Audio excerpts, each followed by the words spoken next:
ನಮ್ಮ Mrs doctor Seema ಮಾಡಿ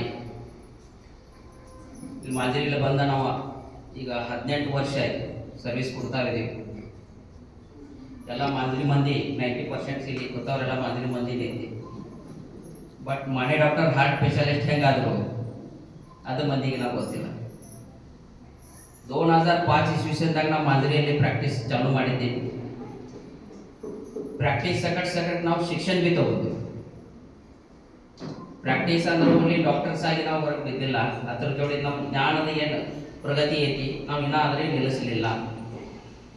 ಅನನ ನಾವು ಊರಿಗೆ ಬರೋಕಿದ್ದ ಪೈಲ ಒಂದು ವಿಷನ್ ಮತ್ತು ಲಕ್ಷ್ಯ ಇಟ್ಕೊಂಡು ಬಂದಿದ್ದು ಈ ಹಳ್ಳಿ ಲೆವೆಲ್ಗ ಒಂದು ಏನು ಚಲೋ ಅಂತ ಸರ್ವಿಸ್ ಕೊಡಬೇಕು. ಭವಿಷ್ಯದಾಗ ಬರುವ ಎಲ್ಲ ಹೆಚ್ಚು ರೋಗ ಅಂದ್ರೆ ಬ್ಲಡ್ ಪ್ರೆಷರ, ಶುಗರ, ಹಾರ್ಟ್ ಸಂಬಂಧಪಟ್ಟಿದ್ದೆಲ್ಲ ರೋಗಗಳ ಇವೆಲ್ಲ ಹೆಚ್ಚು ಬರುವಾಗ ನಮಗೆ ಪೈಲಾನ ನಮ್ಮ ನಿಧಾನದಿಂದ ಒಂದು ಲಕ್ಷ್ಯದಾಗ ಬಂದಿತ್ತು. ಅನಾನ ಮಾದರಿ ಊರದಲ್ಲಿ ಬಂದಾಗ ನಾವು ಒಂದು ಈ ವಿಷನ್ ಒಂದು ಲಕ್ಷ್ಯ ಮಂದಿಗೆ ಸರ್ವಿಸ್ ಕೊಡಬೇಕಾದ್ರೆ ನಾವು ಏನು ಮಾಡಿದೆವು, ಒಂದು ಸೆಟಪ್ ಸಣ್ಣದಿಂದ ಎಲ್ಲರೂ ನನ್ನ ಸಣ್ಣ ವಯಸ್ಸಿನಿಂದ ನನ್ನ ಜನ್ಮ ಊರು ಇದೆ, ಇಲ್ಲೇ ದೊಡ್ಡವಾದೇನು, ಇಲ್ಲೇ ಶಾಲೆ ಆಯಿತು, ಇಲ್ಲೇ ಬೇರೆ ಊರದಾಗ ಡಿಗ್ರಿ ತೊಗೊಂಡ ಡಾಕ್ಟರ್ ಆಗಿ ಮತ್ತು ಊರಿಗೆ ಒಳಗೆ ಬಂದಿನು, ಇಲ್ಲೇ ಸರ್ವಿಸ್ ಕೊಟ್ಟ ಒಂದು ಹಾಸ್ಪಿಟಲ್ ಸರ್ವಿಸ್ ನೀವು ಚಲೋ ಅಂತ ಕೊಡ್ಬೇಕಂತ ಒಂದು ಇಚ್ಛೆ ಇತ್ತು, ಆದ್ರೆ ಈಗ ಕೊಡ್ತಾ ಇದ್ದೆ. ಇದಕ್ಕೆ ನನಗೆ ಎಷ್ಟು ವರ್ಷ ಇತ್ತು? 18 ವರ್ಷ ಇತ್ತು.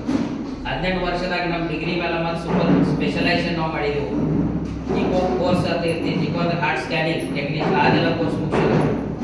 ಆಮೇಲೆ ಸ್ಪೆಷಲೈಸೇಷನ್ ಹಾರ್ಟ್ ಸಂಬಂಧಪಟ್ಟಿದ ನ್ಯಾಚುರಲ್ ಪದ್ಧತಿಯಲ್ಲಿ ಹಾರ್ಟ್ದಾಗ ಹೆಂಗೆ ನಿಮ್ಗೆ ಚಲೋ ಅಂತ ನಮಗೆ ಟ್ರೀಟ್ಮೆಂಟ್ ಮಾಡಿ ನಮ್ಗೆ ಆರಾಮ ಮಾಡಿಸ್ಬೋದು, ಅದ್ರ ಬಗ್ಗೆ ಎಲ್ಲ ಅಭ್ಯಾಸ ಮಾಡಿದ್ವಿ.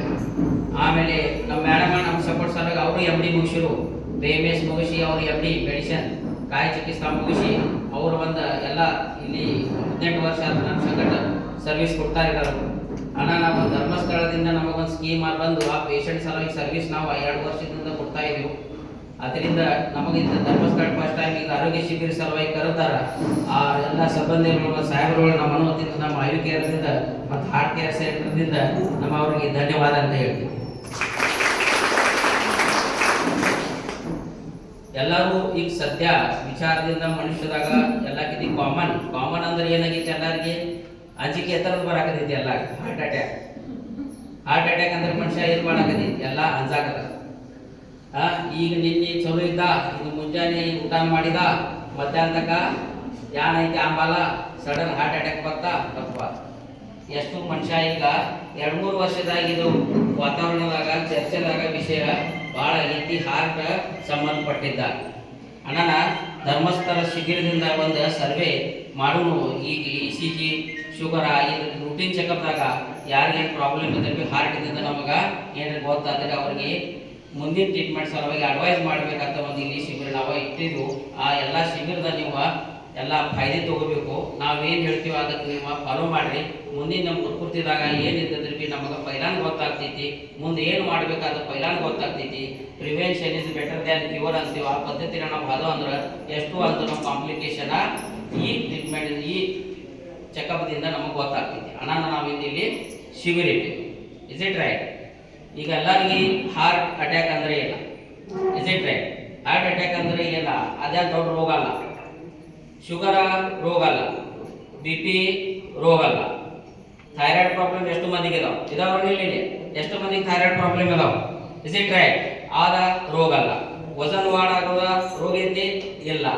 ಎಲ್ಲೋದಾವ ಯಾವುದೋ ಜಾಯಿಂಟ್ ಪೇನ್ ಬರ್ತಾವ, ನಡ ನುಸ್ತಿ, ನಡ ಹೊರಗೆ ಬರ್ತೈತಿ, ಹೊರ ಡಿಸ್ಕ್ ಪ್ರೊಲ್ಯಾಪ್ಸ್ ಆಗ್ತಾವ, ಅದು ರೋಗ ಐತಿ? ಇಲ್ಲ. Is it right? ಟೆನ್ಷನ್ ರೋಗ ಐತಿ? ಟೆನ್ಷನ್ ರೋಗ ಐತೆ? Is it right? ಎಲ್ಲರೂ ಕೂತವ್ರೆಲ್ಲ ಎಲ್ಲರೂ ಟೆನ್ಷನ್ ಕೂತಿದ್ದೀರೋ, ನೀವಂತ ಆನಂದದಿಂದ ಕೂತಿದ್ದೀರಿ? Is it right? ಟೆನ್ಷನ್ ನಮ್ಮದು ರೋಗ ಅಲ್ಲ. ಇವು ಏನಿದಾವು ನಮ್ಮ ವಯಸ್ಸು ಪ್ರಕಾರ ಮನುಷ್ಯಾಗ ಬಂದಿದ್ದ ಹಾರ್ಮೋನದ ಇಂಬ್ಯಾಲೆನ್ಸ್ ಐತಿ. ಏನೈತಿ? ಹಾರ್ಮೋನ್ ಅಂದ್ರೆ ಏನ? ಗ್ರಂಥಿಗಳ. ಗ್ರಂಥಿ ಎಲ್ಲ ತಯಾರಾಗ್ತಾವ. ನಿಸರ್ಗದ ಮನುಷ್ಯದ ಮನಸ್ಸಿನಿಂದ ಆಗದ ರಿಯಾಕ್ಷನ್ದಾಗ ಗ್ರಂಥಿ ತಯಾರಾಗ್ತಾವ. ಭಾವನೆ, ಮನಸ್ಸ, ವಿಚಾರ ಇದರಿಂದ ಏನಾಗ್ತೈತಿ? ಮನಸ್ಸದಾಗ ಕ್ರಿಯೆ ಆಗ್ತೈತಿ. ಆ ಕ್ರಿಯೆಯಿಂದ ನಮ್ಮ ಒಳಗೆ ಏನು ಬರ್ತೈತಿ? ಒಂದು ಟೆನ್ಷನ್ ಬರ್ತೈತಿ, ಅಂಗ್ಸೈಟಿ ಬರ್ತೈತಿ. ಆ ವಿಚಾರದಿಂದ ನಮ್ಮಲ್ಲಿ ಏನು ಚೇಂಜ್ ಆಗ್ತಾ ಹೋಗ್ತೈತಿ? ಹಾರ್ಮೋನ್. ಅನಾನ ನಿಸರ್ಗದಿಂದ ನಮ್ಮ ಪಂಚಮಹಾಭೂತಿ, ಪಂಚೇಂದ್ರಿಯ, ಸಪ್ತ ಧಾತು ಈ ಇರೋದ ನಮ್ಮ ಒಳಗೆ ಎಲ್ಲ ಪಾರ್ಟ್ಗಳಿಲ್ಲ. Is it right? ಪಂಚ ಮಹಾಭೂತಿ ಅಂದ್ರೆ ಯಾನ? ಆಕಾಶ, ವಾಯು, ಅಗ್ನಿ, ಜಲ, ಪೃಥ್ವಿ. ಪಂಚ ಇಂದ್ರಿಯ ಅಂದ್ರೆ ಯಾನ? ನಿಮ್ಮೊಳಗಿದೆ ಕಣ್ಣ, ಮೂಗ, ಕಿವಿ, ತೊಗಲ, ಇಸ್ ಇಟ್ ರೈಟ್? ಮತ್ತ ನಾಲಿಗೆ, ಇವೇನದು ಪಂಚ ಇಂದ್ರಿಯ. ಸಪ್ತ ಧಾತು ಅಂದ್ರೆ ಏನ? ಇವು ಆರ್ಟರೀಸ್, ಮಸಲ್ಸ್, ವೇನ್ಸ್, ಆರ್ಗಾನ್ಸ್, ಶುಕ್ರಪೇಶಿ ಇವೆಲ್ಲ ನಮ್ಮಲ್ಲಿ. ಈ ಕ್ರಿಯೆದಾಗ ಎಲ್ಲ ನಡೆಯುವುದಾಗ ಏನ್ ಬೇಕಾಗ್ತೈತಿ ನಮಗ? ಆಕ್ಸಿಜನ್. ಏನ್ ಬೇಕಾಗ್ತೈತಿ? ಆಕ್ಸಿಜನ್. ಆಕ್ಸಿಜನ್ ಎಲ್ಲಿ ಸಿಗ್ತೈತಿ ನಮಗ? ಆಕ್ಸಿಜನ್ ನಮಗೆ ಎಲ್ಲಿ ಸಿಗ್ತೈತೆ? ನಿಸರ್ಗದಾಗ ಸಿಗ್ತೈತೋ, ಏನ್ ಮನ್ಯಾಗ ಸಿಗ್ತೈತೋ? ಎಲ್ಲಿ ಸಿಗ್ತೈತೆ? ನೇಚರ್ಸ್ದಾಗ ಸಿಗ್ತೈತಿ. ಆ ಆಕ್ಸಿಜನ್ ದೇವ್ರು ಕೊಟ್ಟಿದ್ದೆಲ್ಲ ಪಂಚ ಮಹಾಭೂತಿ ನಿಮಗೆಲ್ಲ ಫ್ರೀದಾಗ ಕೊಡ್ತಾ ಇದ್ದಾವ. 24 hours service without charge. Is it right? ಆ ಆಕ್ಸಿಜನ್ ನಮ್ಮದು ಏನೇನು ಉಳಿತೈತಿ? ಹಾರ್ಟ್. ಹಾರ್ಟ್ ಬೆಳವಣಿಗೆ ಯಾವಾಗ? ಅವ್ವ ಕೂಸ ಡೆಲಿವರಿ ಕಿತ್ತಿ ಪೈಲ ಪ್ರೆಗ್ನೆನ್ಸಿ ಆಗ್ತೈತಿ. ಪ್ರೆಗ್ನೆನ್ಸಿ ಗರ್ಭಧಾರಣೆ. ಗರ್ಭಧಾರಣೆದಾಗ 13 ದಿಂದ 15 ದಿವಸದಾಗ ಕೆಂಪು ಪೇಶಿ ತಯಾರಾಗ್ತಾವ. ಹೊಟ್ಯಾಗ ಏನ್ ತಯಾರಾಗ್ತಾವ? ಕೆಂಪು ಪೇಶಿ. ಆಯ್ತು, ಅವು ಕೆಂಪು ಪೇಶಿ ಹುಡುಗದಾಗ ಯಾವಾಗ ಗರ್ಭಧಾರಣ ಆಗ್ತೈತಿ 7ನೇ ಅಠವಡಿದಿಂದ 8ನೇ ಅಠವಡಿದಾಗ ಏನಾಗ್ತೈತಿ? ठोके ಬರ್ತಾವ. ಅಣ್ಣ ಇವು सिनियर ಮಂದಿ ಏನಾಗ್ತಾರ? सೊಸೆಗ 3ऱ्या महिन्यात सोनोग्राफी करून घे, ಹೃದಯದ ठोकं दिसतंय ಅಂತ ಅಂತಾರ. Is it right? ಅವಾಗ ನಮ್ದು ಹಾರ್ಟ್ ठोके ಚಾಲು ಆಗ್ತಾವ. ಯಾವಾಗ? 7ನೇ ಅಠವಡಿದಾಗ ಹೊಟ್ಯಾಗ ಇದ್ದಾಗ ಹಾರ್ಟ್ ಯಾವಾಗ ಚಾಲು ಆಗ್ತಿ? ಅವಾಗ ಸಾಯುಸ್ ತಕ ಆದ ಕಂಟಿನ್ಯೂ ಚಾಲು ಹೊಡಿತಿರ್ತಿ. Is it right?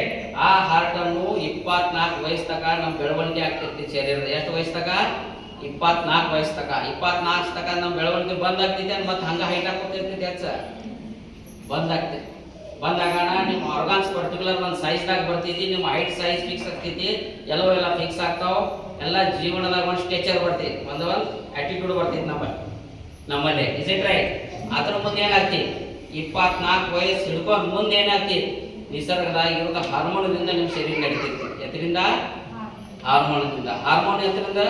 ನಿಮಗೆ ಜನ ಸಂಪರ್ಕ, ನಿಮಗೆ ವ್ಯವಹಾರ, ನಿಮ್ಮ ಜೀವನದಾಗ ಪಾತ್ರಗಳು ಹೆಂಗೆ ಬರ್ತಾವ ಹಂಗೆ ನಿಮ್ಮ ಜೀವನದಾಗ ನಿಮ್ಗೆ ಆಟಿಟ್ಯೂಡ್ ಚೇಂಜ್ ಆಗೋದು. Is it right? ಅಣ್ಣ ಅದಕ್ಕೆ ಲೈಫ್ ಸ್ಟೈಲ್ ಅಂತೀವಿ ನಾವು. ಏನಂತೀವಿ? Life style. ಲೈಫ್ ಸ್ಟೈಲ್ ಅಂದ್ರೆ ಇವು 24 ವಯಸ್ಸು ಹಿಡ್ಕೊಂಡು ಮುಂದೆ 50 ವಯಸ್ಸು ತಕ ಎಷ್ಟು ಬದುಕ್ತೀವಿ? ನಾರ್ಮಲಿ ಎಷ್ಟು ಬದುಕ್ತೀವಿ ಈಗ? ಅವರೇಜ್ ವಯಸ್ಸು ಎಷ್ಟಿದೆ? 70. 60 से 70. ಪೂರ್ವಿ ಹಾರ್ಟ್ ಅಟ್ಯಾಕ್ ಯಾವಾಗ ಬರ್ತಿತ್ತು? 70 ರಿಂದ 90 ವರ್ಷ ತನಕ ಹಾರ್ಟ್ ಅಟ್ಯಾಕ್ ಅಂತಿದ್ವು. ಅವಾಗ ಫಾರಿನ್ ರೋಗ ಅಂತಿದ್ವು ನಾವು. ಏನಂತಿದ್ವು? ಫಾರಿನ್ ರೋಗ. परदेशात रोग आहे. तिकडे बॉम्बे पुण्यात लोकांची नोकरी लोकांची हार्ट अटॅक होतंय. ಇದು ಮಾತಾಡ್ತಿದ್ವು ನಾವು. Is it right? ಅದು ಹೋಗಿ ಎಷ್ಟಕ್ಕೆ ಬಂತು? 50 to 70 ಬಂತು. ಈಗ ಎಷ್ಟಕ್ಕೆ ಬಂದೆವು? 30 ದಿಂದ 50ಕ್ಕೆ ಬಂದೆವು. Is it right? ಇದು 30 ದಿಂದ 50 ತನಕ ಬರಕ್ಕೆ ಕಾರಣ ಬೇರೆ ಇದಾವೆ. ಬಟ್ ಹಾರ್ಟ್ ಅಟ್ಯಾಕ್ ಅಂದ್ರೆ ಆಕ್ಸಿಜನ್ ಸಪ್ಲೈ ಹಾರ್ಟ್ಗೆ ಯಾವಾಗ 100% ಬಂದ್ ಆಗ್ತಿ ಇಲ್ಲ ಅದಕ್ಕೆ ಕಂಪ್ಲೀಟ್ ಹಾರ್ಟ್ ಅಟ್ಯಾಕ್ ಅಂತೀವಿ. ಹಾರ್ಟ್ ಅಟ್ಯಾಕ್ ಬಂದ್ರೆ ಲಗೆ ಮನುಷ್ಯ ಸಾಯಂಗಿಲ್ಲ. ಒಂದು ಹಾರ್ಟ್ ಅಟ್ಯಾಕ್ದಾಗ 1 ಗಂಟೆ ತಯಾರಾಗಬೇಕಾದ್ರೆ 15 ದಿಂದ 20 ವರ್ಷ ಹಿಡಿತೈತಿ. ಎಷ್ಟ? ಒಂದು ಹಾರ್ಟ್ದಾಗ ಗಂಟೆ ತಯಾರಾಗಬೇಕಾದ್ರೆ ಎಷ್ಟು ದಿವಸ ಹಿಡಿತಿ? 15 ದಿಂದ 20 ವರ್ಷ ಹಿಡಿತಿ. ಆಯ್ತದ ಹಾರ್ಟ್ದಾಗ ಬ್ಲಾಕ್ ಆಗ ನಿಮಗೆ ಸಿಂಪ್ಟಮ್ಸ್ ಬರ್ತಾವ. Is it right? ನಾವು ಹಾರ್ಟ್ದ ಪ್ರಾಬ್ಲಮ್ ಅಂತೀವಿ. ಅದಕ್ಕೆ ಪೈಲ ಇವು ಹಾರ್ಟ್ಗೆ ಅಟ್ಯಾಕ್ ಬರಾಕ 4 ಮಂದಿ ಸಿಲೆಕ್ಟ್ ಇರ್ತಾರೆ.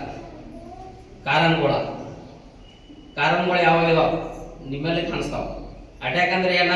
ಹಾರ್ಟ್ಗೆ ಆಕ್ಸಿಜನ್ ಸಪ್ಲೈ ಯಾವಾಗ ಬಂದ್ ಆಗ್ತೈತಿ? ಅವಾಗ ಹಾರ್ಟ್ದಾಗ ಕಳೆ ಬಂದ ಅಲ್ಲೇದ ಸಪ್ಲೈ ಕಮ್ಮಿ ಆಗ್ತಿ, ಇಲ್ಲ ಬಂದ್ ಆಗ್ತಿ. ಅವಾಗ ನಾವು ಅದಕ್ಕೆ ಹಾರ್ಟ್ದ ಅಟ್ಯಾಕ್ ಬಂದೇವು ಅಂತೀವಿ. ಇದಕ್ಕೆ ಕಾರಣಗಳೇನ? ಕಾರಣ ಅಂದ್ರೆ ನಿಮ್ಮ ಲೈಫ್ ಸ್ಟೈಲ್ದಾಗ ಇವು ಕಾಮನ್ ಕಾಸ್ ಅಂದ್ರೆ 6 ಮಂದಿ ಹಾರ್ಟ್ ಅಟ್ಯಾಕ್ ಹೆಚ್ಚು ಬರ್ತೈತಿ. ನಂಬರ್ 1 ಯಾರ ವಜನ್ ಹೆಚ್ಚೈತಿ? ನಂಬರ್ 2 ಸ್ಟ್ರೆಸ್, ಟೆನ್ಷನ್, ಭಾಳ ಅತಿ ಟೆನ್ಷನ್ ತಗೋತಾರೆ. ನಂಬರ್ 3 ಯಾರಿಗೆ BP ಐತಿ. ನಂಬರ್ 4 ಯಾರಿಗೆ ಶುಗರ್ ಐತಿ. ನಂಬರ್ 5 ಯಾರಿಗೆ ಹ್ಯಾಬಿಟ್ ಅಂದ್ರೆ ಯಾವ? ತಂಬಾಕು, ಬಿಡಿ, ದಾರು, ಬೇಸನ್ಗೋಳ, ಮಟನ್, ಚಿಕನ್ ಜಾಸ್ತಿ ನಾವು ಅದಕ್ಕೆ ಹ್ಯಾಬಿಟ್ ಅಂತ. 6ನೇ ಗೊತ್ತು ನಿಮಗೆ ಲೆಸ್ ನಾಲೆಜ್ ಇತ್ತಂದ್ರೆ, ಅದ್ರ ಬಗ್ಗೆ ಮಾಹಿತಿ ಇಲ್ಲ ಅಂದ್ರೆ ಮನುಷ್ಯ ಅಂಜ ಏನಾಗ್ತೈತಿ? BP ಬಂದ್ರೆ ದಡ ಮಾಡಿ ಹಾರ್ಟ್ ಅಟ್ಯಾಕ್ ಬರ್ತೈತೆ ಇದೊಂದು ಕಾರಣ. Is it right? ಇವು ಕಾರಣ ಬಿಟ್ಟು ಹಾರ್ಟ್ ಅಟ್ಯಾಕ್ ಬರಕ್ಕೆ ಏನ ಕಾರಣ ಸಾಧ್ಯ ಇಲ್ಲ. ಈ 6 ಯಾರ ಒಳಗೆ 2 ಇರ್ತಾವು ಆ ಮುಂದೆ ಭವಿಷ್ಯದಾಗ ಹಾರ್ಟ್ ಪ್ರಾಬ್ಲಮ್ ಬರೋ ಚಾನ್ಸಸ್ ಹೆಚ್ಚಿರ್ತಾವ. ನೀವು ಕಂಡು ಹಿಡಬಹುದು. ನನಗೆ ಹಾರ್ಟ್ ಪ್ರಾಬ್ಲಮ್ ಆಗ್ತಿದ್ದೇನಿಲ್ಲ. ಇವು 6 ಏನು ಹೇಳಿದೆ ನೋಡ್ರಿ, ಇದ್ರಾಗ 2 ನಮ್ಮೊಳಗೆ ಗುಣ ಇರ್ಬೇಕು. ಅದ್ರ ಸಲುವಾಗಿ ನಾ ಏನು ಮಾಡ್ಬೇಕಂದ್ರೆ ಮುಂದೆ ಟ್ರೀಟ್ಮೆಂಟ್ ಸಲುವಾಗಿ ನಾವು ಲೈಫ್ ಸ್ಟೈಲ್ದಾಗ ಚೇಂಜ್ ಆಗ್ಬೇಕು. Is it right? ಇವು ಕಾರಣಗಳು ನಿಮ್ಮ ಶಬ್ದದಾಗ ನಿಮ್ಮ ಭಾಷೆದಾಗ ಹೇಳಕತ್ತೆ. ಯಾಕಂದ್ರೆ ನಾ ಇಂಗ್ಲೀಷ್ದಾಗ ಹೇಳ್ಕೊತ ಬಿಟ್ರೆ ನಿಮ್ಗೆ ಏನೂ ತಿಳಿಯಂಗಿಲ್ಲ. Is it right? ಇದಕ್ಕೆ ಕಾರಣಗಳು ಗೊತ್ತಾವು ಏನಿದಾವು, ಅದಕ್ಕೆ ನೀವು ಟ್ರೀಟ್ಮೆಂಟ್ ಪ್ಲಸ್ ಚೆಕಪ್ ಏನು ಮಾಡಬೇಕು. ಯಾವ ಪೇಷಂಟ್ 40 ವರ್ಷ ಆಯ್ತಂದ್ರೆ ರೂಟೀನ್ ಚೆಕಪ್ ಮಾಡ್ಕೊರಿ. ರೂಟೀನ್ ಚೆಕಪ್ ಅಂದ್ರೆ ಒಂದು BP ಚೆಕಪ್ ರೂಟೀನ್ ಮಾಡ್ಕೊರಿ, ಶುಗರ್ ಚೆಕಪ್ ಮಾಡ್ಕೊರಿ, ಕೊಲೆಸ್ಟ್ರಾಲ್, ಚರ್ಬಿ, ಲಿಪಿಡ್ ಪ್ರೊಫೈಲ್ ಅಂತೇವೆ ನಾವು. 4 ಪ್ರಕಾರ ಚರ್ಬಿ ಇರ್ತಾವ. Total cholesterol, triglyceride, HDL, LDL ಇವು ಶುದ್ಧ ಚರ್ಬಿ ನಮ್ಮ ರಕ್ತದಾಗ ಇರ್ತಾವು. ಅದು ರೂಟೀನ್ ಚೆಕಪ್ ಮಾಡ್ಬೇಕು. Is it right? ಒಂದು ECG ಇಷ್ಟು ನಾವು ಮಾಡಿದ್ವು. ಇದ್ರಾಗ ಏನು ಪ್ರಾಬ್ಲಮ್ ಇಲ್ಲ ಅಂದ್ರೆ ನಾವು ಹಾರ್ಟದ ನಮ್ಮದು ಈಗ ಸದ್ಯ ಕಂಡೀಷನ್ ಚಲೋ ಐತೆ ಅಂತ ಹೇಳ್ಬೋದು. Is it right? ಭವಿಷ್ಯದಾಗ ನಮಗೆ ಏನು ಆಗಬಾರ್ದು ಅಂದ್ರೆ ನಿಮ್ಮ ಒಳಗಿದ್ದದ ಗುಣಗಳೆಲ್ಲ ಚೇಂಜ್ ಮಾಡಿಸ್ಬೇಕಾಗ್ತೈತಿ. ವಜನ್ ಹೆಚ್ಚಿದ್ರೆ ವಜನ್ ಕಮ್ಮಿ ಮಾಡಿಸ್ಬೇಕಾಗ್ತೈತಿ. BP ಇದ್ರೆ BP ಕಂಟ್ರೋಲ್ ಮಾಡಿಸ್ಬೇಕಿರ್ಬೇಕಾಗ್ತೈತಿ. ಶುಗರ್ ಇದ್ರೆ ಶುಗರ್ ಕಂಟ್ರೋಲ್ ಮಾಡ್ಬೇಕಾಗ್ತೈತಿ. Is it right? ನಿಮಗೆ ಯಾವುದೇ ಹ್ಯಾಬಿಟ್ ಇದ್ರೆ ಅವು ಕಂಟ್ರೋಲ್ ಮಾಡ್ಬೇಕಾಗ್ತೈತಿ. ಟೆನ್ಷನ್ ಎಲ್ಲಕ್ಕಿಂತ ದೊಡ್ಡ ಟೆನ್ಷನ್. ತನಾವ ಮುಕ್ತ ಜೀವನ ತೆಗಿಬೇಕಾದ್ರೆ ಯಾರು ಚೇಂಜ್ ಆಗಬೇಕು? ಡಾಕ್ಟರ್ ಚೇಂಜ್ ಮಾಡಿದ್ರೆ ತನಾವ ಹೋಗೋದೈತೆ, ನಾವು ಚೇಂಜ್ ಆಗಿದ್ರೆ ತನಾವ ಹೋಗೋದಿ. ಈಗೇನು ಮಾಡಕದ್ರಿ ನಾವು? ಡಾಕ್ಟರ್ ಚೇಂಜ್ ಮಾಡ್ಕೊತ ಬಂದಿದ್ದೀರಿ, ಫೈಲಿ ಇಷ್ಟು ಕೊಡಿ ಮಾಡ್ಕೊತ ತಿರುಗಾಡ್ಕದ್ರಿ. ಇದರಲ್ಲಿ ರೋಗ ಹೋಗೋದೈತೆ, ಇದರಲ್ಲಿ ರೋಗ ಹೋಗೋದಿಲ್ಲ. ನೀವಾಗ ಯಾವಾಗ ಚೇಂಜ್ ಆಗ್ತೀರಿ ನೋಡ್ರಿ, ನಾವೆಲ್ಲ ಹೇಳಿದ ರೋಗಗಳೆಲ್ಲ ಹೋಗ್ತಾವೆ. Is it right? ಅದಕ್ಕೆ ಏನಂತಾರು ಲೈಫ್ ಸ್ಟೈಲ್ ಚೇಂಜಸ್. ಹಾರ್ಟದ ಬಗ್ಗೆ ನೀವು 90% ಟ್ರೀಟ್ಮೆಂಟ್ ನಾವಾಗಿ ಮಾಡಬಹುದು. ಹಾರ್ಟ್ ಅಟ್ಯಾಕ್ ಅಂದ್ರೆ ದೊಡ್ಡ ರೋಗ ಅಲ್ಲ. ಬಟ್ ಈಗ ನಿಮ್ಮ ನಾಲೆಜ್ ಇಲ್ಲ, ನನ್ನ ಹತ್ರದ ಅಂಜಿಕೆ ಭಾಳ ಗೊತ್ತೈತಿ. ಯಾವುದೋ ವಿಷಯದ ರೊಟ್ಟಿ ಮಾಡಕ್ಕೆ ಏನು ಜಡ ಅನಿಸ್ತೈತಿ ನಿಮಗೆ? ಹುಗ್ಗಿ ಮಾಡಕ್ಕೆ ಹಚ್ಚಿದ್ರೆ ಎಷ್ಟು ಈಜಿಲಿ ಮಾಡಿಸ್ತೀರಿ. Is it right? ಇಲ್ಲೇನ ಅಂಗಡಿಗೆ ಹೋಗೋಣಂದ್ರೆ ಎಷ್ಟು ಬಸ್ ಈಜಿಲಿ ಹೋಗ್ತೀರಿ. ಅದ್ರ ಬಗ್ಗೆ ನಾಲೆಜ್ ಇರ್ತದೆ. Is it? ಯಾವುದೇ ವಿಷಯದ ಬಗ್ಗೆ ಅಭ್ಯಾಸ ಇತ್ತಂದ್ರೆ ಮನುಷ್ಯ ಅನ್ಸಂಗಿಲ್ಲ. ನಿಮಗೆ ಮೆಡಿಕಲ್ ಹೆಲ್ತ್ ಬಗ್ಗೆ ಭಾಳ ಕಮ್ಮಿ ನಾಲೆಜ್ ಇತ್ತು, ನನ್ನ ಅದ್ರ ಬಗ್ಗೆ ಅಭ್ಯಾಸ ಇಲ್ಲ ಮನುಷ್ಯ ಅನಿಸ್ತೈತಿ. Is it right? ಇವು ಕಾರಣಗಳು ಅದು. ಇದಕ್ಕೆ ಏನು ಮಾಡಬೇಕು ಇನ್ವೆಸ್ಟಿಗೇಷನ್ ಆದ ಗೊತ್ತಾಯಿತು. ನೆಕ್ಸ್ಟ್ ಇವು ಬೇಸಿಕ್ ಎಲ್ಲ ನಿಮಗೆ ಹೇಳ್ಕೊತ ಹೊಂಟಿದ್ದೇನು. ಅದಕ್ಕೆ ಟ್ರೀಟ್ಮೆಂಟ್ ಪಾರ್ಟ್ ಹೆಂಗೆ ಮಾಡೋದು? ನೀವು ಟ್ರೀಟ್ಮೆಂಟ್ ಅಂದ್ರೆ ಹೆಂಗೆ ಮಾಡೋದು? ಡಾಕ್ಟರ್ಗಳು ಡಾಕ್ಟರ್ ಮನ್ಯಾಗ ಮಾಡಂತ ಹೆಂಗೆ ಮಾಡೋದು? Is it right? ಟ್ರೀಟ್ಮೆಂಟ್ ಮಾಡಬೇಕಾದ್ರೆ ಎಲ್ಲಕ್ಕಿಂತ ಈಸಿ ಟ್ರೀಟ್ಮೆಂಟ್. ಲೌಕರ 5 ಗಂಟೆಗೆ ಹೇಳ್ಬೇಕು ಎಲ್ಲರೂ ಲೈಫ್ ಸ್ಟೈಲ್ದಾಗ. ಎಷ್ಟು ಮಂದಿ ಇಲ್ಲಿ 5 ಗಂಟೆಗೆ ಹೇಳ್ತೀವಿ?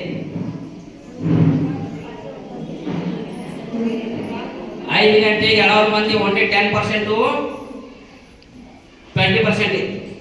Is it? ಗಾಡಿಗೆ ಸರ್ ಡೈಲಿ 5 ಗಂಟೆಗೆ ಹೇಳ್ತಾರೆ, 5:15 ಅಂದ್ರೆ ರೋಡ್ಗೆ ಇರ್ತಾರ.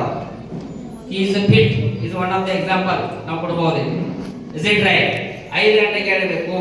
5:15ದಿಂದ 6:30 ತನಕ ನಾವು ವರ್ಕೌಟ್ ಮಾಡಬೇಕು. ವರ್ಕೌಟ್ ಅಂದ್ರೆ ಎಕ್ಸರ್ಸೈಸ್. ಎಕ್ಸರ್ಸೈಸ್ ಅಂದ್ರೆ ಏನು ಮಾಡ್ಬೇಕು? ಏನು ಹೆಚ್ಚು ಮಾಡಕ್ಕಾಗಂಗಿಲ್ಲ. ಓನ್ಲಿ 20 ಮಿನಿಟ್ಸ್ ವಾಕಿಂಗ್ ಮಾಡ್ಬೇಕು. ಎಷ್ಟ? 20 minutes. Then 20 minutes pranayama yoga and 20 minutes body relaxations. ಇವು ಎಲ್ಲ ಎಕ್ಸರ್ಸೈಸ್ ನಮ್ಮ ಆಯುರ್ವೇದದಾಗ ನಾವು 15 ವರ್ಷ ಪೇಷಂಟಾಗಿ ಕಲಿಸ್ತೇವೆ. ಮಾಂಜರಂಗ್ ಬಂದು ಎಷ್ಟು ಬಂದ ನೆನಕ್ಕೆ ಬಂದು ಕರ್ಕೊಂಡು ಹೋಗಿ ಯಾರಿಲ್ಲ. Is it right? But other people are expert on all this exercise. 1000 ಮೇಲೆ ನಾವು ನ್ಯಾಚುರಲ್ ಬ್ಲಾಕೇಜ್ ತೆಗೆದೇವು with changes of lifestyle. Is it right? 5:15ರಿಂದ 6:30 ಏನು ಮಾಡಬೇಕು? ಎಕ್ಸರ್ಸೈಸ್ ತಗೋಬೇಕು. 6:30ರಿಂದ 7 ತನಕ ಏನು ಮಾಡಬೇಕು? ಜಳಕ ಮಾಡಬೇಕು, ದೇವ್ರ ಪೂಜೆ ಮಾಡಬೇಕು. ನಮ್ಮ ಜೀವನದ ತನಾವ ಮುಕ್ತ ಆಗಬೇಕಾದ್ರೆ ಲೈಫ್ ಸ್ಟೈಲ್ದಾಗ ಸ್ಟ್ರೆಸ್ ಇಲ್ಲದೆ ಕೆಲಸ ಮಾಡಬೇಕು. Is it right? ಹ್ಯಾಬಿಟ್ ಏನಿದ್ರೆ ನೀವು ಕಂಟ್ರೋಲ್ ಮಾಡಿ. ಎಲ್ಲಕ್ಕಿಂತ ದೊಡ್ಡ ಹ್ಯಾಬಿಟ್ ಲೇಡೀಸ್ದಾಗ ಅಂದ್ರೆ ಅಳಸ್ತಾನ ಹಿಂದಿನ ನಾಳೆ ಮಾಡ್ಕೊತ ಹೋಗೋದು, ಲೌಕರ್ ಹೇಳಂಗಿಲ್ಲ. Is it right? ಇದು ಕಾಮನ್ ಹ್ಯಾಬಿಟ್. ಅದರಿಂದ ಏನಾಗ್ತಿದ್ದು ಮನುಷ್ಯ ಇನ್ನೊಂದು ರೋಗ ಅಳಸ್ ಅಂದ್ರೆ ಇದು ದೊಡ್ಡ ರೋಗ. ಅದಕ್ಕೆ ನಾವು ಕಂಟ್ರೋಲ್ ಮಾಡಿ ಲೌಕರ್ ಲೈಫ್ ಸ್ಟೈಲ್ ಚೇಂಜ್ ಮಾಡಿಸ್ಬೇಕು. 3ನೇದ ತನಾವ ಮುಕ್ತ ಜೀವನ ಸಲುವಾಗಿ ಮನುಷ್ಯ ಮರ್ಯಾಕೆ ಕಲಿಬೇಕು. ಹ್ಯಾಂಗೆ ಮಾಡಬೇಕು? ಟೆನ್ಷನ್ ಕಮ್ಮಿ ಆಗಾದ್ರೆ ಹೆಂಗೆ ಮಾಡೋರು ನೀವು? ಟೆನ್ಷನ್ ಕಮ್ಮಿ ಮಾಡಬೇಕಾದ್ರೆ ಹೆಂಗೆ ಮಾಡೋ? ಮನೆ ಡಾಕ್ಟರ್ ಹಿಡಿದ ಟೆನ್ಷನ್ ಕಮ್ಮಿ ಮಾಡ್ತಾನೆ. ನಮಗೆ ಹೆಂಗೆ ಗೊತ್ತೈತಿ ಟೆನ್ಷನ್? ನಮ್ಗೆ ನಾವು ಹೇಳ್ತಾ ಇರ್ತಾನೆ. ಅವ ಹೇಳ್ತಾ ಹೇಳಿ ಹೋದಪ್ಪ, ಅವನ ದವಾಖಾನೆ ಮಾಡ್ತಾ ಪ್ರಾಕ್ಟೀಸ್ ಅವನ ಕಷ್ಟ ಐತಿ ಅನ್ನೋದು ಮಂದಿ ಇರ್ತಿಲ್ಲ. ಸಾಮಾನ್ಯ ಜನ ಇಲ್ಲ ಮಾತಾಡೋ. ಇದಕ್ಕೆ ಟೆನ್ಷನ್ ಕಮ್ಮಿ ಮಾಡಬೇಕಾದ್ರೆ ನಮ್ಮ 5 ಇಂದ್ರಿಯದಾಗ 5 ಇಂದ್ರಿಯದಾಗ ಎಲ್ಲಕ್ಕಿಂತ ಸರ್ವಶ್ರೇಷ್ಠ ಇಂದ್ರಿಯ ಯಾವ್ದು? ಕಿವಿ. ಕಣ್ಣು ಬಂದಾಗ್ತಾವ, ಮೂಗು ಬಂದಾಗ್ತೈತಿ, ನಾಲ್ಗೆ ಬಂದ್ ಆಗ್ತೈತಿ. ಸಿಕ್ರೆ ಕಿವಿ ಹೆಂಗ್ ಬಂದ್ ಮಾಡೋ, ಕಿವಿ ಹೆಂಗ್ ಬಂದ್ ಮಾಡೋರ ಸಿಕ್ರೆ ಕಿವಿ ಬಂದ್ ಮಾಡ್ಬೇಕಾದ್ರೆ ವಿಚಾರನ ಬಂದ್ ಮಾಡಬೇಕು. ತಲೆಯಾಗ ತಗೊಂಡಿಂದ ಎಲ್ಲ ಮರಿಬೇಕು, ಅವಾಗ ಕಿವಿ ಬಂದ್ ಆಗ್ತಾವ. ಅಣ್ಣನ संत तुकाराम ಒಂದು ವಾಣಿದಾಗ ಹೇಳ್ತಾರೋ, ऐकावे जनांचे करावे मनांचे. इसे तुमचं ट्रेस कमी व्हायचं झालं, तुम्हाला जर बदलून पुढे जायचं झालं, ನಿಮ್ಮ ಜೀವನದಾಗ ನಿಮಗೆ ಏನ್ರಿ ಜರ ಪಾತ್ರನ ಮಾಡಬೇಕಾದ್ರೆ ನೀವು ಮರ್ಯಾಕಲಿ. ಮೂರು ಮಾತನ್ನೇ ನೀವು ಕಲೀರಿ. ಏನು ಕಾಣಿಸೋದಿಲ್ಲ ಅದ್ರ ಬಗ್ಗೆ ಮಾತಾಡಕ್ ಹೋಗ್ಬೇಡ್ರಿ. ಏನು ಕಾಣಿಸೋದಿಲ್ಲ ಅದ್ರ ಬಗ್ಗೆ ಮಾತಾಡಕ್ ಹೋಗ್ಬೇಡ್ರಿ. ಏನು ಸ್ಪಷ್ಟ ಕೇಳಕ್ ಬಂದಿಲ್ಲ ಅದ್ರ ಬಗ್ಗೆ ವಿಚಾರ ಮಾಡಕ್ ಹೋಗ್ಬೇಡ್ರಿ. ಮೂರನೇದ ಏನಾಗ್ತಿ ಚಲೋ ಚಲೋಗ ಆಗಬೇಕು, ಮುಂದೆ ಹೋಗಬೇಕು. ಮನುಷ್ಯ ಮರಿತೈತಿ ಅತಿ ನಿಮಗೇನಾಗ್ತೈತಿ ಟ್ರೇಸ್ ಕಮ್ಮಿ. ಉದಾಹರಣೆದಾಗ ನೀವು ಮಿದುಳು ಹೆಂಗ್ ಡೆವಲಪ್ ಆಗೈತಿ, ಮಿದುಳು ಹೆಂಗ್ ಡೆವಲಪ್ ಆಗೈತಿ. ಹುಟ್ಟದಾಗ ಏನಂದ್ರೆ ಮಿದುಳು ಡೆವಲಪ್ ಆಗಿ ಬಂದಿಲ್ಲ. ಹುಟ್ಟದಾಗ ಏನಂದ್ರೆ ನಾವೆಲ್ಲರೂ ಡಾಕ್ಟರ್ ಇಂಜಿನಿಯರ್ ಆಗಿ ಬಂದಿಲ್ಲ. But how to develop the brain, brain ಮಿದುಳು ಹೆಂಗ್ ಡೆವಲಪ್ ಆಗ್ತಿ, ಯಾವಾಗ ಕೂಸ ಡೆಲಿವರಿ ಆಗ್ತಿ, ನಕ್ಕೋತ್ ಬರ್ತೈತಿ ಅಲ್ಲ ಅಳ್ಕೋತ್ ಬರ್ತೈತಿ. ಹೆಂಗ್ ಬರ್ತಿ, ಅಳ್ಕೋತ್ ಬರೋಣ. ಅವ್ರ ಅವ ಏನ್ ಮಾಡ್ತಾಳೆ, ಆಕಿ ಈಗ ತಗೊಂಡ್ ಏನ್ ಮಾಡ್ತಾಳು, ತಾಪಸ್ತಾಳೆ, ಶಾಂತ ಆಗ್ತೈತಿ. ಅವಾಗ ಅವನು ಮೋಟಾರ್ ಸಿಸ್ಟಮ್ ಡೆವಲಪ್ ಆಗ್ತೈತಿ. ಮೋಟಾರ್ ಅಂದ್ರೆ ಅದಕ್ಕೆ ಭಾವನೆ ಬರ್ತಾವ, ನನಗೆ ಯಾರೇ ಸಪೋರ್ಟ್ ಕೊಡಾಕದಿ, ಕೂಸ್ ಶಾಂತ ಆಗ್ತೈತಿ. ಅವಾಗ ಬ್ರೈನ್ ಡೆವಲಪ್ಮೆಂಟ್ ಚಾಲು. ಒಂದ್ ತಿಂಗಳನ್ಯಾಗ ಏನ್ ಮಾಡ್ತಾಳೆ ಆಕಿ, ಹಿಂಗ್ ಹಿಂಗ್ ಕಿಟ್ಲಿ ಬಾರ್ಸ್ ಕರೆಕ್ಟ್ ಚಾಲು ಮಾಡ್ತಾಳ. ಗುಳ್ಕಳಿ ಬಾರ್ಸ್ ಅದಕ್ಕೆ ಅವಾಜ್ ಕೊಡಾಕೆ ಲಕ್ಷ ಕೊಡಾಕ್ ಮಾಡ್ತಾಳ. ಅವಾಗ ಏನಾಗ್ತೈತಿ, ಹಂಗ ನೋಡಾಕ್ ಚಾಲು ಮಾಡ್ತಿದ್ದ. ಅವಾಗ ಸೆನ್ಸರ್ ಸಿಸ್ಟಮ್ ಡೆವಲಪ್ ಆಗ್ತಾವ. ಏನಾಗ ಸೆನ್ಸ್ ಬರ್ತಿ ಅದಕ್ಕೆ ಬಿದ್ದಿಗೆ ನನಗೆ ಯಾರು ಕರೆಯಾಕಲ್ಲ. Is it right? 5ನೇ 6ನೇ 7ನೇ ತಿಂಗಳಾಗ ಏನ್ ಮಾಡ್ತೀರಿ, ಇವ್ ಅಪ್ಪ, ಇವ್ ಅಜ್ಜ, ಇವ್ ಕಾಕ, ಇವ್ ಮಾಮ ಇವ್ ಹೇಳಕ್ ಚಾಲು ಮಾಡ್ತಿರಲಿಲ್ಲ. ಅವಾಗ ಏನ್ ಮಾಡ್ತಿದ್ದ, ಹಿಂಗ್ ಹಿಂಗ್ ಹಿಂಗ್ ನೋಡಕ್ ಚಾಲು ಮಾಡ್ತೀನಿ. ಥೋಡೆ ದಿವಸ ಆಗಾನ ಆ ಕೇಳಿದ ಆವಾಜದ ಹೆಸರ್ಗ ಆ ಚಿತ್ರ ಕಣ್ಣಾಗ ತಗೊಂಡ ಬ್ರೈನ್ದಾಗ ಫಿಟ್ ಮಾಡ್ತಿದ್ದ. ಅಂತ ಥೋಡೆ ದಿವಸ ಆಗಾನ ಏನ್ ಮಾಡ್ತಿ, ಇವ್ ಅಪ್ಪ ಅಂತ ಕರೆಕ್ಟ್ ಚಾಲು ಮಾಡ್ತಿ. ಅಂದ್ರೆ ಇದರ ಅರ್ಥ ಹಿಂಗಾಗ್ತೈತಿ, ಅವಾಜ ದೃಷ್ಟಿಯಿಂದ ನಿಮ್ಮದು ಬ್ರೈನ್ ಡೆವಲಪ್ಮೆಂಟ್ ಆಗಿ 5 ಇಂದ್ರಿಯದಾಗ ಎಲ್ಲಕ್ಕಿಂತ ಸರ್ವಶ್ರೇಷ್ಠ ಇಂದ್ರಿಯ ಅಂದ್ರೆ ನಿಮ್ ಕಿವಿ. ಈ ಕಿವಿ ಮೇಲೆ ಏನು ಅವಾಜ್ ಬೀಳ್ತೈತಿ ಅದು ಬ್ರೈನ್ದಾಗ ಹೋಗ್ತೈತಿ, ಬ್ರೈನ್ದಾಗ ಚಿತ್ರ ಬರ್ತೈತಿ, ಚಿತ್ರದಿಂದ ದೃಷ್ಟಿ ಬರ್ತೈತಿ, ದೃಷ್ಟಿದಿಂದ ವಾಚ ಬರ್ತೈತಿ. Is it right? 90% ಮಂದಿಗೆ ಟ್ರೇಸ್ ಟೆನ್ಷನ್ ಎದರಿಂದ ಬರಾಕತೈತಿ, ಕಿವಿ.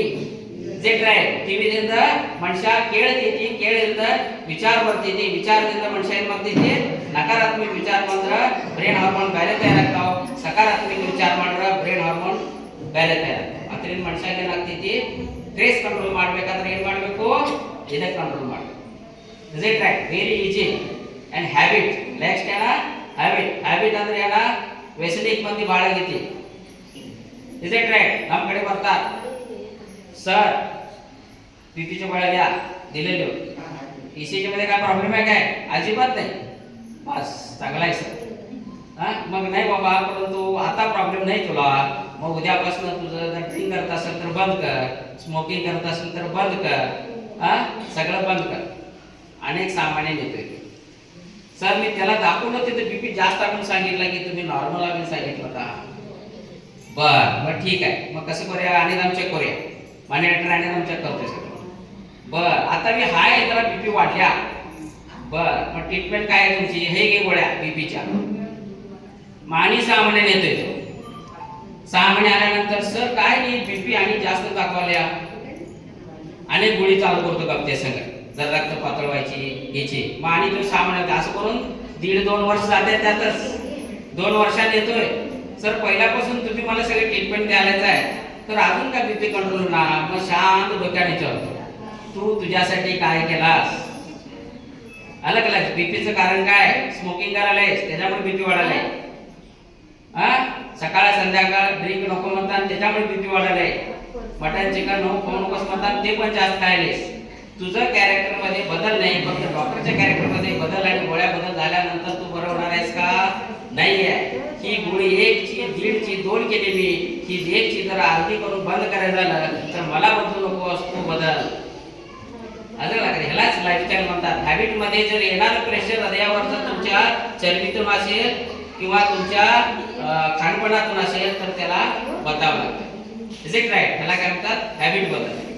लास्ट येतं ते तुमचं नॉलेज, प्रत्येक गोष्टीबद्दल माहिती असलं पाहिजे. आज जे मी तुम्हाला सांगावं हे झाल्यानंतर शेवटचा भाग येतो तो हार्ट अटॅकचा मेडिसिनवरचा. अचानक हार्ट अटॅक आला, आजकालचा अचानक हार्ट अटॅकचं प्रमाण जास्त वाढले. ते कोविड झाल्यापासून आणि प्रमाणात जास्त वाढले. काही लोकांचं मन आहे की कोविड वॅक्सिन घेतल्यामुळे आमचं हार्ट अटॅकचं वाढालंय, परंतु तसं काही नाही. या वॅक्सिनेशन झाल्यामुळे ते 7 दिवस महिना तुमची अँटीबॉडीज तयार करण्यासाठी दिले आणि तो काळ निघून गेला. परंतु भविष्यात जे येणारे इन्फेक्शन आहे, कोविड काय एकदम येऊन गेला असं फॅनचे गेला नाही, तो वर्षाला येणार. वर्षानं तुमच्या सर्दी कांकड खोकल्यासारखं राहणार. काही लोकांनी सिरियस असलं तर न्यूमोनायटिस होणार. काही लोकांनी कोॲग्युलेशन कोरोना इन्फेक्शन म्हणून आहे, हार्टचे ब्लॉकेजेस तयार मध्ये होणार. आणि काही लोकांनी जर ते निदान कळलं नसलं सडन हार्ट अटॅक येऊन मरणार. त्यासाठी भविष्यात जर ह्यातून जर मुक्त व्हायचं असेल, तुमच्या जीवनामध्ये तुमची लाईफस्टाईल चेंज करावं लागणार. तुम्हाला व्यायाम, आहार, विचार हे काय तणावमुक्त जीवन करण्यासाठी शिकवलेलं आहे आज शॉर्ट पिरियडमध्ये, ते तुम्ही जर जीवनात केला, बऱ्याच गोष्टीवर तुम्ही मेडिसिन कमी असून सुद्धा तुम्ही सगळ्या गोष्टीवर मात करशील. म्हणून हार्ट बद्दल, अटॅक बद्दल घाबरायचं न करता फक्त हार्ट बद्दल तुम्ही अवेअरनेस घ्या, हार्ट बद्दल माहिती घ्या. हार्ट अटॅक आला सगळे मरत नाहीत. 100 फक्त 10% मरतात, 90% ते चांगलेच असतात. 7 तासाचा टाइम निघून गेला, परत हार्ट अटॅक आला 15 वर्ष. This is short lecture on the heart. कुणाला समजलं असेल, कुणाला नाही समजलं असेल, काही प्रॉब्लेम असतील, एनी टाइम आणि डॉक्टर माझ्याकडेच असतात. तुम्ही या, कधी पण छाती दुखलं तर आमच्याकडे कन्सल्ट करून तुम्ही त्याच्याबद्दल ॲडवाइस घ्या, चांगली माहिती मिळेल. आणि बऱ्याचपैकी आयुर्वेदिक पद्धतीने आम्ही डिटॉक्स पण चालू केलेलं आहे, शरीराचं प्रेशर कमी करण्याचं. त्यासाठी पंचकर्मासारखं पण ट्रीटमेंट आम्ही असोसिएट केलेलं आहे. आता डोळ्याचे यूनिट पण सुरू करले आहे. हार्ट केअरमध्ये आम्ही इको, TMT, एक्सरे सगळे यूनिट चालू केलेले आहे. सगळ्यांना एमर्जन्सी ट्रीटमेंटसाठी जी गरज आहे ती आमच्या 10 मिनिटात भेटून जाते. म्हणून हार्ट हा मोठा प्रॉब्लेम नसून हार्ट हे देवाने दिलेल्या निसर्गाने देण आहे. सगळ्या भागाला देवानं रोग दिलेला आहे, एकाच भागाला रोग दिलेला आहे. सगळ्या भागाला कॅन्सर होतोय माहिती आहे काय? सगळ्या भागाला कॅन्सर होते, बरोबर आहे, पण एकाच भागाला कॅन्सर होत नाही, तो म्हणजे हार्ट. हार्टला कॅन्सर झालेला कधी ऐकलाय? कुठं आहे? हार्टला कॅन्सर होऊन गेला म्हणून कुठं ऐकलाय काय? Is it right? कारण त्याला 24 तास ऑक्सिजन सप्लाय असतो, म्हणून त्याला कॅन्सर सारखे मोठे रोग होत नाहीत. म्हणून ऑक्सिजन ज्या भागाला 100% पोहोचत असते, कधीच ते बंद होत नाही, तो भाग कधीच मरत नाही. म्हणून हार्ट देवाने रचलेली रचना आहे, की देवाने त्याला ऑक्सिजन सप्लाय 24 तास देतो. ज्या दिवशी बंद होतंय ऑक्सिजन 100% तेव्हाच हार्ट ते बंद पडते. ओके, काही क्वेरी असेल, काही यातलं समजलं नसेल तर तुम्ही बिंदास उठून तुमच्याबद्दलच्या शंका विचारू शकता. आणि हे छोटेसे लेक्चर तुमच्या माहितीसाठी दिलेलं आहे. आज कार्यक्रमाला आपण याच्यानंतर आपण एक छोटे शिबिर घेतोय, त्याच्यामध्ये तुमचं हार्ट स्कॅनिंग करून देईल, सगळ्यांचे शुगर चेकअप करून देईल आणि गुडघा, मणका हे सगळं ट्रीटमेंट अग्निकरण सगळं तुम्हाला करून या पुढची माहिती आम्ही कंप्लीट देऊन हा शिबिर आम्ही कंप्लीट करू. थँक्यू.